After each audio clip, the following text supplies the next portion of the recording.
आपली संस्कृती, आपले संस्कार सदा राहू दे आपल्या सोबत। भारताच्या महान ग्रंथांचे आणि काव्यांचे संपूर्ण संकलन सबस्क्राइब करा तिलक। मी तर हे पाहण्याच्या इच्छेने इथे आलो होतो की महर्षी पुलत्स्य ज्यांचं यश निर्मळ चंद्रासमान आहे, त्यांच्या वंशामध्ये त्यांच्या कीर्तीला कलंकित करणारा असा कोण मूर्ख आहे जो श्रीरामांशी वैर करण्याचं साहस करू शकतो, ज्याला रघुनाथाच्या शक्तीचं न भान आहे न भय आहे। तू एका तुच्छ मानवाच्या शक्तीनं रावणाला घाबरवायला आलायस? रावण ज्याला ब्रह्मा आणि स्वतः भगवान शिवाकडून शक्ती प्राप्त झाली आहे।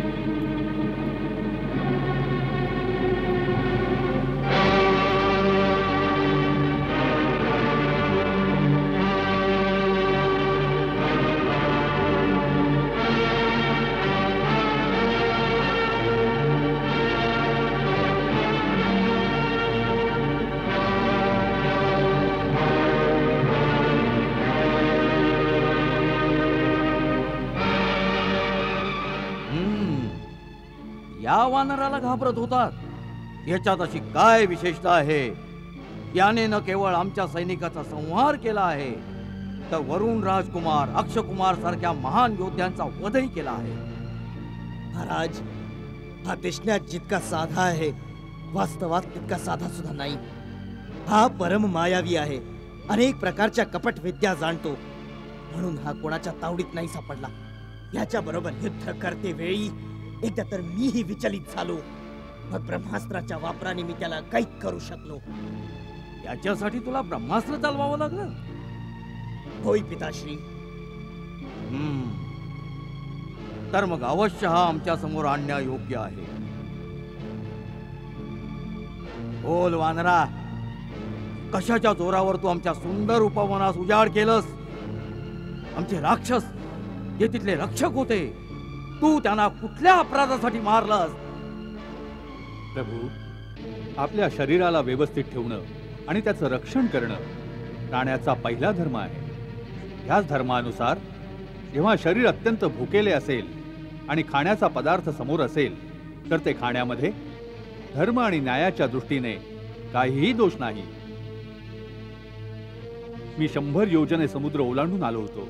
या परिश्रमाने मी खूप थकून गेलो होतो आणि भूकही लागली होती, म्हणूनच अशोक वाटिकेतील फळं आपला अधिकार समजून खाल्ली। महाराज, रात्रीच्या वेळी जेव्हा वृक्ष झोपलेले असतात, तेव्हा त्यांची फळे व पानं तोडणं वर्ज्य आहे। ह्यासाठी मी प्रथम त्यांना हलवून हलवून जागा करत होतो। त्यांना हलवता हलवता काही वृक्षांची मुळे बाहेर निघाली। बस, मग आपल्या सैनिकांनी माझ्या शरीरावर प्रहार केले। आपल्या शरीर रक्षणाच्या धर्मासाठी मला त्यांच्याशी लढावं लागलं। महाराज, यांनी माझ्यावर प्रहार नाही केला, मी त्यांना काही नाही केलं। बस, मी केवळ त्यांनाच मारलं ज्यांनी मला मारण्याचा प्रयत्न केला। ह्यासाठी आपले पुत्र राजकुमार अक्ष याला परलोकी पाठवावं लागलं। महाराज, जे युद्धाच्या इच्छेने आले त्यांना मारणं अधर्म नाहीये। आमचे प्रिय पुत्र राजकुमार अक्षकुमारांचा वध करते वेळी तुला आमच्या शक्तीचं काहीच भय नव्हतं? वानरा, तू आमचं नाव आणि आमची कीर्ती अजून नाही ऐकलीस? ऐकली आहे महाराज, आपली कीर्ती आणि आपल्या कारनाम्यांची यशोगाथा ऐकली आहे। कसे सहस्रबाहू बरोबर आपण वीरतापूर्वक युद्ध केले होते, आणि मग कसे वानरराज वालींनी आपल्याला आपल्या काखोटीला मारून 6 महिन्यांपर्यंत फिरत राहिले। आपल्या वीरतेच्या चर्चा तर तिन्ही लोकांमध्ये ऐकायला मिळतात। महाराज, जो कपटाने भिकाऱ्याचा वेश घेऊन कोण्या एकट्या अबला स्त्रीला चोराप्रमाणे पळवून आणतो, असा परमवीर आपल्याशिवाय दुसरा कोण असू शकतो? वानरा,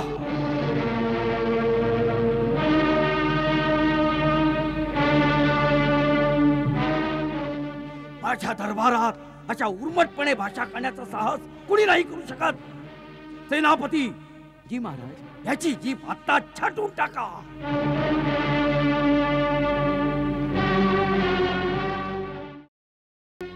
थांबवा सेनापती. अमात्य प्रहास, आपण आमच्या आज्ञापूर्तीत बाधा आणत आहात. महाराज, असं साहस मी नाही करू शकत, परंतु आपल्या आज्ञापूर्तीच्या आधी मी आपल्या सेवेत एक विनम्र निवेदन करण्याची विनंती करतो. बोल. हे लंकेश्वर, हा कोणी सामान्य मानर वाटत नाही आणि याचं इथं येणंही काही सामान्य गोष्ट वाटत नाही. हे वानर रूप याचा खोटा वेश वाटतोय, कारण जितकं तेज याच्यात आहे तितकं वानरांमध्ये नसतं. असू शकतं की हा इंद्राच्या म्हणण्यावरून इथं आला असेल, किंवा कुबेर अथवा यमाचा दूत असेल, किंवा विष्णूनच याला इथं पाठवलं असेल. सगळ्यात आधी हे जाणून घेणं अत्यंत आवश्यक आहे.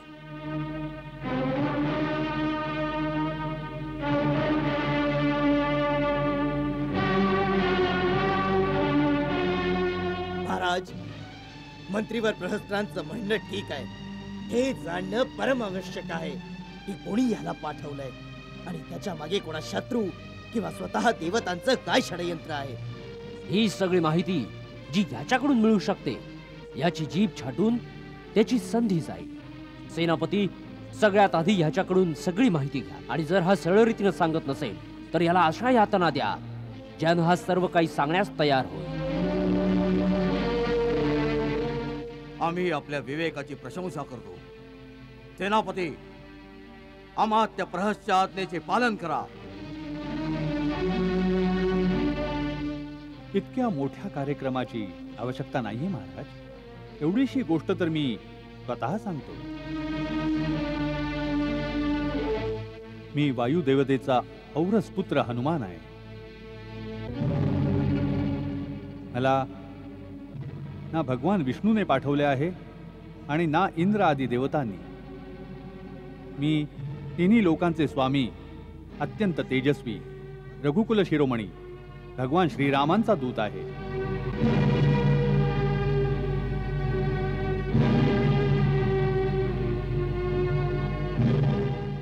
त्यांची पत्नी सीता मातेला तुम्ही कपटाने पळवून आणले आहे. मी त्याच सीता मातेचा शोध घ्यायला आणि आपल्याला भेटायला 100 योजने समुद्र ओलांडून आलो आहे. मी सीता मातेचं दर्शन घेतलं आहे. आता आपणाला भेटायलाच मी ह्या प्रकारे बांधून घेणं स्वतः स्वीकारलंय. नाहीतर देवता आणि राक्षसही मला कुठल्याही अस्त्राने किंवा पाशात बांधू नाही शकत, कारण की मला ब्रह्मदेवाकडून असं वरदान मिळालंय. मी तर हे पाहण्याच्या इच्छेने इथे आलो होतो की महर्षी पुलत्स्य, ज्यांचं यश निर्मळ चंद्रासमान आहे, त्यांच्या वंशामध्ये त्यांच्या कीर्तीला कलंकित करणारा असा कोण मूर्ख आहे जो श्रीरामांशी वैर करण्याचं साहस करू शकतो, ज्याला रघुनाथाच्या शक्तीचं न भान आहे न भय आहे. तू एका तुच्छ मानवाच्या शक्तीनं रावणाला घाबरवायला आलायस. रावण, ज्याला ब्रह्मा आणि स्वतः भगवान शिवाकडून शक्ती प्राप्त झाली आहे. जर मी भगवान शंकर असतो तर यावेळी आपल्याला हाच उपदेश दिला असता की वत्सा, माझ्या शक्ती आणि माझ्या दयाबुद्धीचा दुरुपयोग नको करूस.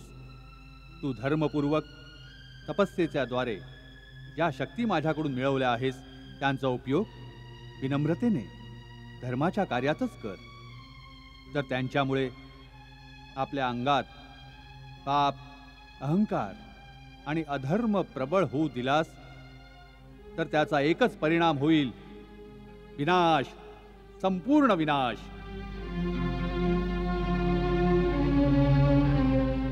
म्हणून विनाशाचा मार्ग सोडून श्रीरामाना शरण जा.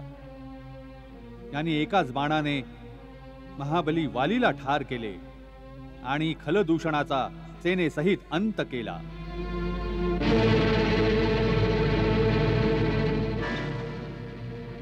त्यांना ओळखा, ते साऱ्या जगताचे स्वामी आहेत. तिन्ही लोकांमध्ये त्यांच्याशी टक्कर घेणारा कुणीही नाही. समस्त देवता, ब्रह्मा, स्वतः मीही त्यांच्या समोर सदा नतमस्तक राहतो. वत्सा, अजूनही वेळ आहे. जानकी मातेला घेऊन त्या शरणागत वत्सलाला शरण जा. केवळ वानरा, ही भगवान शिवाची वाक्य आहेत का तुझ्या भ्रमित बुद्धीचे प्रलाप? वा, आता वानरासारखे आदम प्राणीही रावणाला गुरुप्रमाणे उपदेश करतात. चांगले उपदेश कुठूनही मिळाले तर ग्रहण केले पाहिजे. राजा, आपले रूप आणि धैर्य अद्भुत आहे. आपलं साहस अनुपम आणि कांती निराळी आहे. आपल्यात एका महान राजाची सर्व लक्षण हजर आहेत. केवळ मनाची वृत्ती बदलूनच आपण ते स्थान प्राप्त करू शकता. तिथे देवता आपली पूजा करतील. लक्षात ठेवा, धर्माविरुद्ध कामाने सदा अनर्थच उत्पन्न होईल. पाप स्वतःच आपल्या कर्त्याला मुळापासून नष्ट करून टाकते. म्हणून आपल्यासारख्या बुद्धिमानास दुसऱ्याच्या स्त्रीला घरात कैद करण्यासारखे निंद कार्य शोभा नाही देत. हेच एक पाप आपल्या सर्व शक्ती आणि सोन्याच्या महालांसहित या लंकेचा नाश करून टाकेल. या हसत्या खेळत्या देशामध्ये एका चित्काराखेरीज काहीच उरणार नाही. मृतात्म्यांना पाणी देणार देखील कोणी नाही राहणार.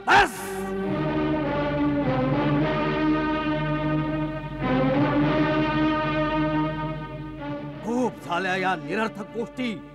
तुझ्या मृतात्म्याला पाणी देणाऱ्याची चिंता कर.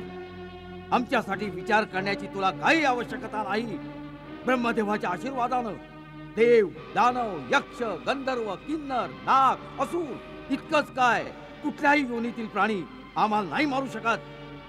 त्या वरदानामध्ये मनुष्य आणि वानरापासून आपल्याला निर्भय केलेलं नव्हतं.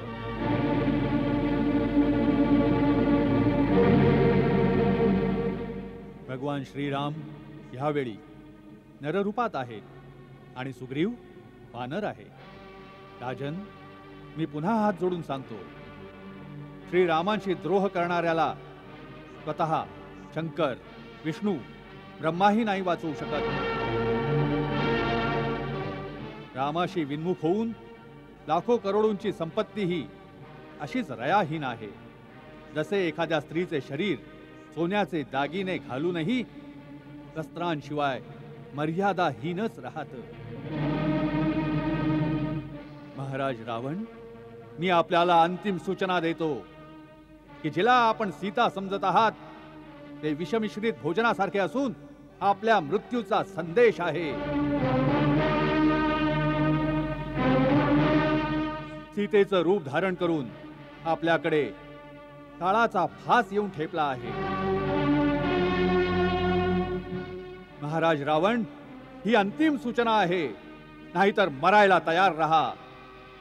मी स्वतःच तुला मृत्यूदंड द्यायची शक्ती राखून आहे, परंतु मला श्रीरामांची आज्ञा नाही. तसाही हा गौरव श्रीरामांनाच मिळायला हवा. मृत्यूदंड द्यायची शक्ती कुणात आहे? या दुष्टाला हे सांगा. याच वेळी याचा शिर कापून टाका.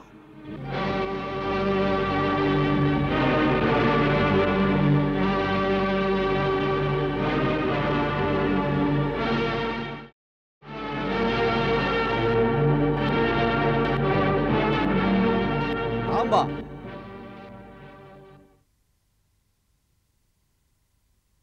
राक्षसराज, क्षमा करा. जर आपण रागावणार नसाल तर सेवकाची एक विनंती आहे. सांग. महाराज, हा वानर दूत बनून आला आहे. या वानराचा वध करणं धर्माविरुद्ध आहे आणि लोकाचाराच्या दृष्टीनेही निंद्य आहे. आपण तर राजधर्माचे विशेष जाणकार आहात. आपल्यासारख्या वीरास हे कदापि उचित नाही. मी विभीषण काकांच्या प्रस्तावाशी सहमत नाही. ही तर याला दूतही नाही मानत, कारण याने दूतासारखं आचरणच नाही केलं. आल्या आल्या शत्रूप्रमाणे आमच्या सैनिकांचा वध केलाय. याने एका गुप्तचरासारखंच आचरण केलं आहे. हातात आलेला शत्रू किंवा त्याच्या गुप्तचरास सोडून देणं यात हुशारी नाहीये महाराज. नंतर मग पश्चाताप होतो. मी ह्याला मृत्यूदंड देण्यास अनुमोदन देतो. इंद्रजिताचं कथन सत्य आहे. पाप्याचा वध करण्यात काही पाप नाही. या वानरानं राजवाटिका उद्ध्वस्त करून राजकुमार अक्ष आणि महाबली जांबूमलीचा वध केला आहे. त्याचा वध न्यायोचित आहे. लंकेश्वर, सत्पुरुषांचं म्हणणं आहे की दूत कुठेही कोणत्याही वेळी कोणत्याही अवस्थेत वध करण्यायोग्य नसतात.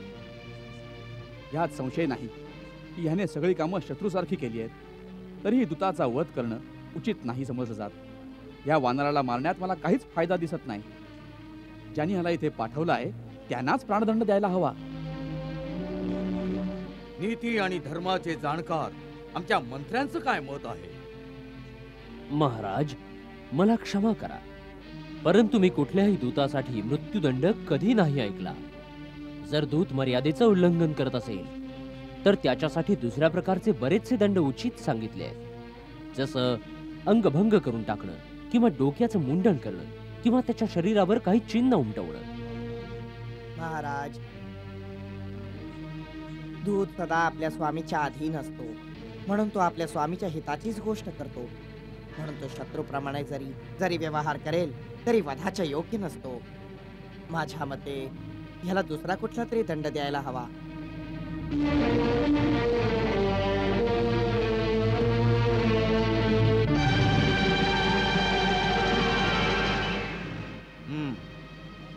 आम्ही आपल्या सर्वांच्या मताचा स्वीकार करतो, परंतु या दुष्ट वानरास कोणता ना कोणता दंड देणं आवश्यक आहे.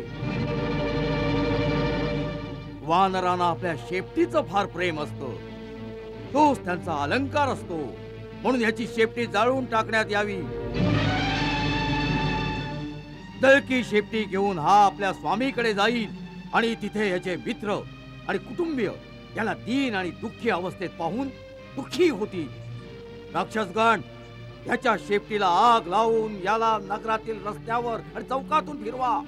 त्यामुळे राक्षसांची मुलं जळणाऱ्या शेपटीच्या वानराला पाहून खूप खुश होतील. ही आमची आज्ञा आहे.